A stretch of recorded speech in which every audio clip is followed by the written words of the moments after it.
하시고 당신 법령을 저에게 가르쳐 주소서. 할렐루야.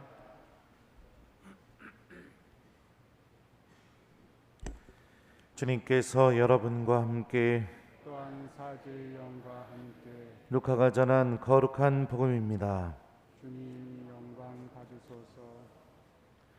그때 많은 군중이 예수님과 함께 길을 가는데 예수님께서 그들에게 돌아서서 이르셨다. 누구든지 나에게 오면서 자기 아버지와 어머니, 아내와 자녀, 형제와 자매, 심지어 자기 목숨까지 미워하지 않으면 내 제자가 될 수 없다. 누구든지 제 십자가를 짊어지고 내 뒤를 따라오지 않는 사람은 내 제자가 될 수 없다. 너희 가운데 누가 탑을 세우려고 하면 공사를 마칠 만한 경비가 있는지 먼저 앉아서 계산해 보지 않느냐. 그렇지 않으면 기초만 놓은 채 마치지 못하여 보는 이마다 그를 비웃기 시작하며 저 사람은 세우는 일을 시작만 해놓고 마치지는 못하였군 할 것이다. 또 어떤 임금이 다른 임금과 싸우러 가려면 2만 명을 거느리고 자기에게 오는 그를 10,000명으로 맞설 수 있는지 먼저 앉아서 헤아려 보지 않겠느냐. 맞설 수 없겠으면 그 임금이 아직 멀리 있을 때 사신을 보내어 평화협정을 청할 것이다. 이와 같이 너희 가운데에서 누구든지 자기 소유를 다 버리지 않는 사람은 내 제자가 될 수 없다. 주님의 말씀입니다. 그리스도님 찬미합니다.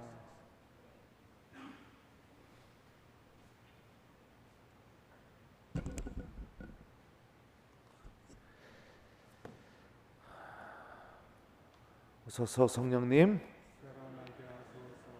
이와 같이 너희 가운데 누구든지 자기 소유를 다 버리지 않는 사람은 내 제자가 될 수 없다. 안녕하세요. 오늘 예수님은 당신의 제자가 되는 삶이 사람들과의 관계도 버려야 되고, 그리고 또 자기 자신도 버려야 되고, 자기가 갖고 있는 모든 것도 다 버려야 된다 라고 이렇게 말씀하고 계십니다. 그렇게 버리는 게 어떤 삶이냐? 십자가를 짊어지고 예수님 뒤를 따르는 삶이다. 오늘 복음을 보면 여러분들 내 제자가 될 수 없다 라는 표현이 몇 번 반복되나요? 3번 반복되고 있습니다. 그죠? 그러니까 이 3번 반복되고 있는 이 말씀들은 서로가 서로를 설명해 주는 기능을 합니다. 제가 한번 읽어줄게요. 누구든지 나에게 오면서 자기 아버지와 어머니, 아내와 자녀, 형제와 자매, 심지어 자기 목숨까지 미워하지 않으면 내 제자가 될 수 없다. 자, 이것과 이 말씀이 어떤 걸 설명해 주느냐? 누구든지 제 십자가를 짊어지고 내 뒤를 따라오지 않는 사람은 내 제자가 될 수 없다. 이 말씀을 설명해 주는 거예요. 십자가를 지는 게 무엇인지를 설명하고 있죠. 그리고 마지막에 이와 같이 너희 가운데에서 누구든지 자기 소유를 다 버리지 않는 사람은 내 제자가 될 수 없다. 자, 그러니까 이 말씀들이 십자가를 짊어지는 삶, 십자가를 지고 예수님을 따르는 삶이 무엇인지를 설명해 주고 있죠. 아버지와 어머니, 이건 뭐죠? 혈연 관계를 의미합니다. 그죠? 가장 깊은 관계. 그것도 버릴 수 있어야 되고, 자기 자신의 뜻도 버릴 수 있어야 되고, 내가 소유하고 갖고 있는 것도 버릴 수 있는 삶. 이게 예수님을 따르는 삶이랍니다. 가능해요? 가능해요? 네? 가능해요? 불가능해요? 이 말씀이 가능해지려면 어떻게 될까요? 방법 몰라요? 몰라요? 큰일 났네. 신앙생활 이렇게 오래 하고도 방법을 몰라요. 딱 한 가지 방법이 있습니다. 이게 가능해지려고 하려면, 진짜 사랑하게 하게 되면 이게 가능해집니다. 제가 어제 그 서울에 있는 바오르 딸 그 수녀에 가가지고 아침부터 오후까지 강의를 5개나 했어요. 5시간을 떠드는 거예요. 그리고선 수행님들이 저녁 먹고 가라는데 그거를 막 저 괜찮다고 막 이러면서 배고파 죽겠는데요. 운전을 막 2시간 넘게 하고 왔습니다. 왜 그랬냐면 그저께 조카가 저희 집에 놀러 온 거예요. 근데 얘가 어제 저기 어디입니까? 그 한서대인가? 네. 천안에 한서대 있어요? 저기 단대 앞에 있는 그 대학교 뭐죠? 호서대. 호서대에서 자격증 시험이 있어가지고 거기 시험 보려고 온 거예요. 그래서 어제 전화해 보니까 또 시험을 떨어졌다는 거예요. 네. 큰아빠 삼촌 닮아가지고 자기가 이렇게 설명을 하더라고요. 큰아빠 통과가 60점인데 제가 58점 맞았어요. 하나만 더 맞았으면 통과인데 이러는데 속으로 자랑이다 이놈 아니네 이 생각을 했지만 그래서 어떻게 해요. 또 고등학교 1학년이거든요. 얘 혹시라도 좌절하지 않을까 이런 마음에 수행님들이 밥 먹고 가라는데도 됐다고. 그리고선 그렇게 운전을 해가지고 왔는데 저는 국에다가 반반을 먹고 싶었는데 야 저녁 먹으러 가자 했더니 치킨을 먹고 싶다는 겁니다. 그래서 그거 먹기 싫은데도 저는 억지로 그걸 데리고 가서 먹고 왔어요. 그러면서 그 생각을 했습니다. 야, 애 키우는 게 이런 거구나. 내가 하고 싶은 것도 버려야 되고 내가 만나고 싶은 관계도 포기해야 되고 이게 애를 키우는 거구나. 사랑은 진짜 사랑은요 다 버릴 수 있게 만들어줍니다. 여러분들 다 해봤잖아요. 그러니까 오늘 복음은요 예수님을 정말로 사랑하는 사람이 예수님을 따르는 사람들이라는 것을 이야기해 주는 겁니다. 사람들과의 관계 이것도 정말로 사랑하면 포기할 수 있습니다. 내 자신의 뜻 이것도 내가 정말로 사랑하면 그 뜻도 버릴 수 있습니다. 내가 소유한 거 이것도 정말로 사랑하면 버릴 수 있습니다. 사랑하는 마음만이 모든 것을 다 가능하게 만들어줍니다. 그러면은 예수님을 어떻게 해야 사랑할 수 있겠습니까? 여러분들 배우자 어떻게 해서 사랑하게 됐어요? 미안합니다. 물어봐서. 어떻게 해야 사랑하죠? 보통 일반적인 경우는 자주 만나야 됩니다.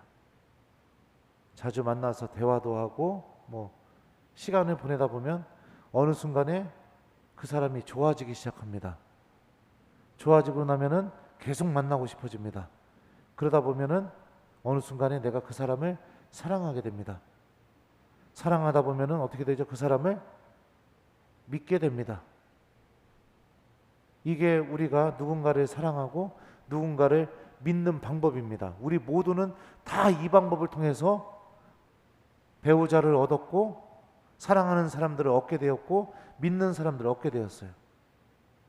더군다나 자주 만난 시간, 함께 보낸 시간이 엄청나게 길다면 거기에서 만들어지는 사랑은 굉장히 견고합니다.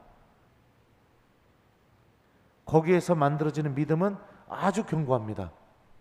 예를 들어서 국민학교 때 친구랑 한 달 전에 만나가지고 알게 된 친구랑은 그 사람에 대한 마음 자체가 완전히 다르죠.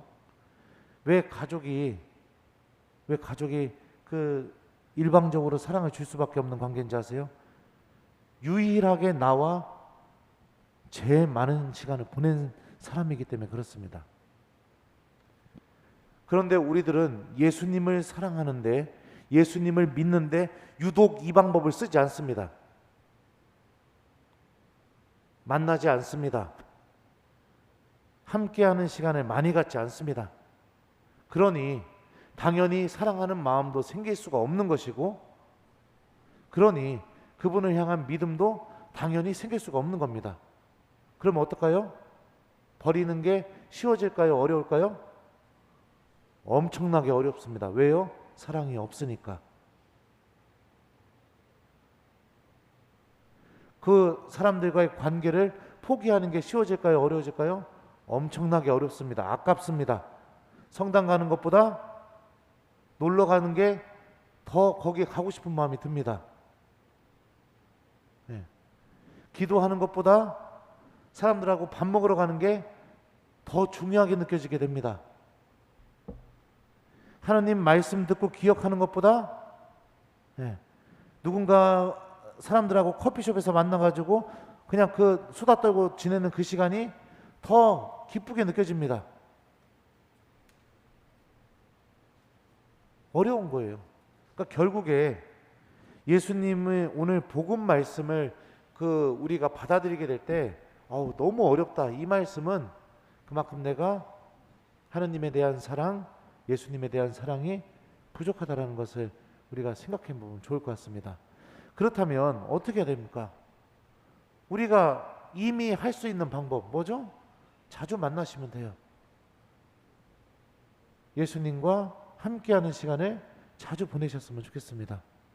이게 예수님의 제자가 되는 길이고, 이게 예수님을 따르는 길인 겁니다.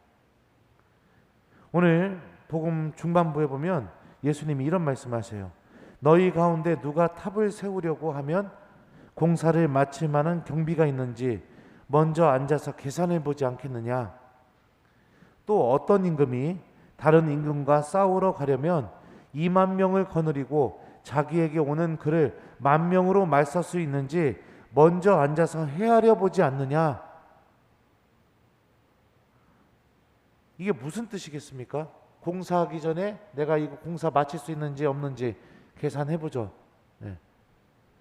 전쟁 나가기 전에 이길 수 있는지 없는지 수단과 방법을 가려서 다 계산을 해보죠. 그렇다면 영원한 생명을 가져다주는 이 믿음의 문제에 대해서는 우리는 고민합니까? 생각합니까? 진지하게 계산해 봅니까? 내가 하느님을 외면하고 하느님과 함께하는 시간을 버리고 무엇인가를 선택하는 것이 나에게 정말 구원을 주는지 진지하게 고민해 봅니까? 이 말씀 하시는 거예요. 지금 한 번 정도는 진지하게 고민하는 신앙인이 되어라. 정말로 내가 무엇을 얻기 위해서 살아가고 있는 사람인지 한 번 정도는 정말로 고민할 수 있는 사람이 되어야 된다. 돈에 대한 것들, 물질에 대한 것들, 내 명예에 대한 것들, 진로에 대한 것들, 이런 것들은 우리는 몇 수십 번, 몇 천 번 고민을 합니다. 집을 팔까 말까? 애 학교를 여기로 보낼까 저기로 보낼까? 몇 수십 번, 몇 천 번 고민을 해요. 그런데 나의 그 고민에 신앙에 대한 고민이 없다면, 그렇다면 내 삶은 하느님께서 마련하신 영원한 생명으로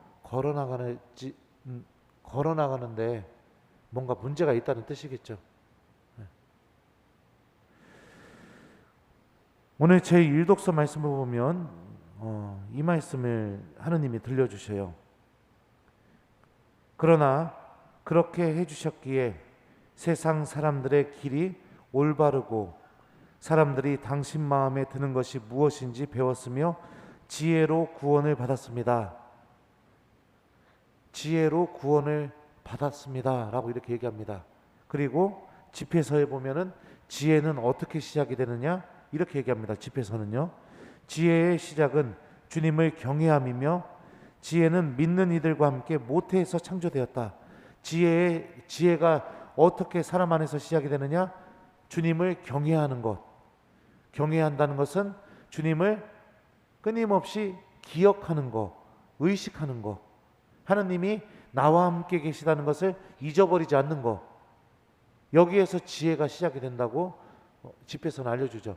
이 말씀과 함께 우리가 일독서를 생각해 보면 내가 하느님과 함께 있다는 것을 기억하고 하느님과 함께 무엇인가를 고민하기 시작하면 내 삶은 구원으로 나아가게 된다는 것을 우리가 알 수가 있죠. 그러니 사랑하는 우리 교우 여러분들, 믿음의 길에서도 하느님과 함께 생각하는 습관이 분명히 있어야 됩니다. 주님과 함께 고민하시고 생각하십시오. 유혹이 클수록 내가 너무나 쉽게 다음에 성사 보지 뭐, 다음에 성사 보지 뭐, 이렇게 하면서 하느님과 만나는 그 소중한 구원을 가져다주는 그 시간을 너무나 쉽게 내가 그동안 외면해 버렸었다면 지금부터라도 내가 하느님과 함께 진지하게 고민하는 습관을 가졌으면 좋겠습니다. 그 습관이 하느님을 바라볼 수 있게 만들어주고 하느님을 사랑할 수 있게 만들어줄 겁니다. 명절 때만 집에 와서요, 여러분들 이제 곧 추석이잖아요, 그죠? 명절 당일날 자녀들이 집에 오자마자 딱 밥 먹고 나서 곧바로 벌떡 일어나서 어머니 저 갈게요 이러면 마음이 어때요? 1번 좋아 죽는다, 2번 너무너무 서운하다, 몇 번? 예? 좋아 죽어요? 여러분들 하느님하고 그렇게 관계 맺고 있는지 한번 생각해 봤으면 좋겠습니다. 주일 미사 한 대 딱 드리자마자 어떡합니까? 다 돌아서서 다 잊어버리고 그리고서 하느님을 확 떠나는 그런 신앙인이 되지 않길 바랍니다. 정말로 사랑하려면 함께 보내는 시간이 많아져야 된다는 거, 그 사랑하는 마음이 오늘 복음 말씀에 모든 것이 가능하다는 것을 알려준다는 거 기억하시면서 주님과 함께하는 시간을 많이 갖는 우리 교우들이 되었으면 좋겠어요. 숙제 드릴게요. 일주일 동안 예수님을 위해서 딱 한 가지만 포기해보기, 이게 숙제입니다. 신부님 저는 너무 소파에 누워가지고 기도를 못해요 이러시는 분은 소파에 눕지를 마십시오. 아니면 소파를 팔아버리십시오. 그런 마음으로 신부님 저는 드라마 보느냐고 기도를 못해요 그러면 그럼 드라마를 일주일 동안 좀 단식해보세요. 아니면 TV를 갖다 팔아버리십시오. 농담입니다. 신부님 저는 사람들 만나서 험담하느냐고 기도를 못해요. 그러면 험담을 좀 끊어보십시오. 뭐가 됐든지 간에 내가 하느님을 위해서 딱 한 가지만 좀 포기해보는 그런 한 주간을 좀 보내보는 걸 숙제로 드리도록 하겠습니다. 이와 같이 너희 가운데에서 누구든지 자기 소유를 다 버리지 않는 사람은 내 제자가 될 수 없다. 아멘.